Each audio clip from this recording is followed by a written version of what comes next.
ఒకరికి మీ అవసరం ఉన్నంత వరకే మీ నుంచి వాళ్ళు పొందాల్సినవి పొందే వరకే మీకోసం అక్కరగా ఉంటారు. ఎప్పుడూ మీకు అవైలబుల్గా ఉంటారు. ఎక్కువ కేర్ తీసుకుంటారు. ఎక్కువ ప్రేమ చూపిస్తారు. వాళ్ళు ఎంత బిజీగా ఉన్నా ఫ్రీగా ఉన్నట్టు మీకోసమే అన్నట్టు నటిస్తారు.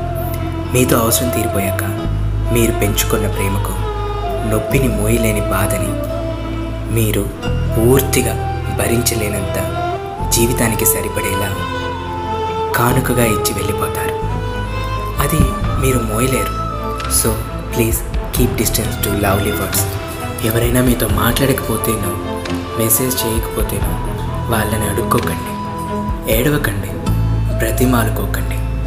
ఎందుకంటే మీరంటే నిజంగా వాళ్ళకి ప్రేమే ఉంటుంటే మిమ్మల్ని అలా ఏడిపించేవాళ్ళు కాదు, బాధల్లోకి నెట్టేసేవాళ్ళు కాదు. ఒక్కసారి ఆలోచించండి. అలాంటి విలువ లేని వాళ్ళ కోసం మీరెందుకు అనవసరంగా మీ కన్నీళ్లను వేస్ట్ చేసుకుంటారు? మీ ప్రేమని విలువ లేని వాళ్ళ కోసం ఎందుకు కానుక్క ఇవ్వాలనుకుంటారు?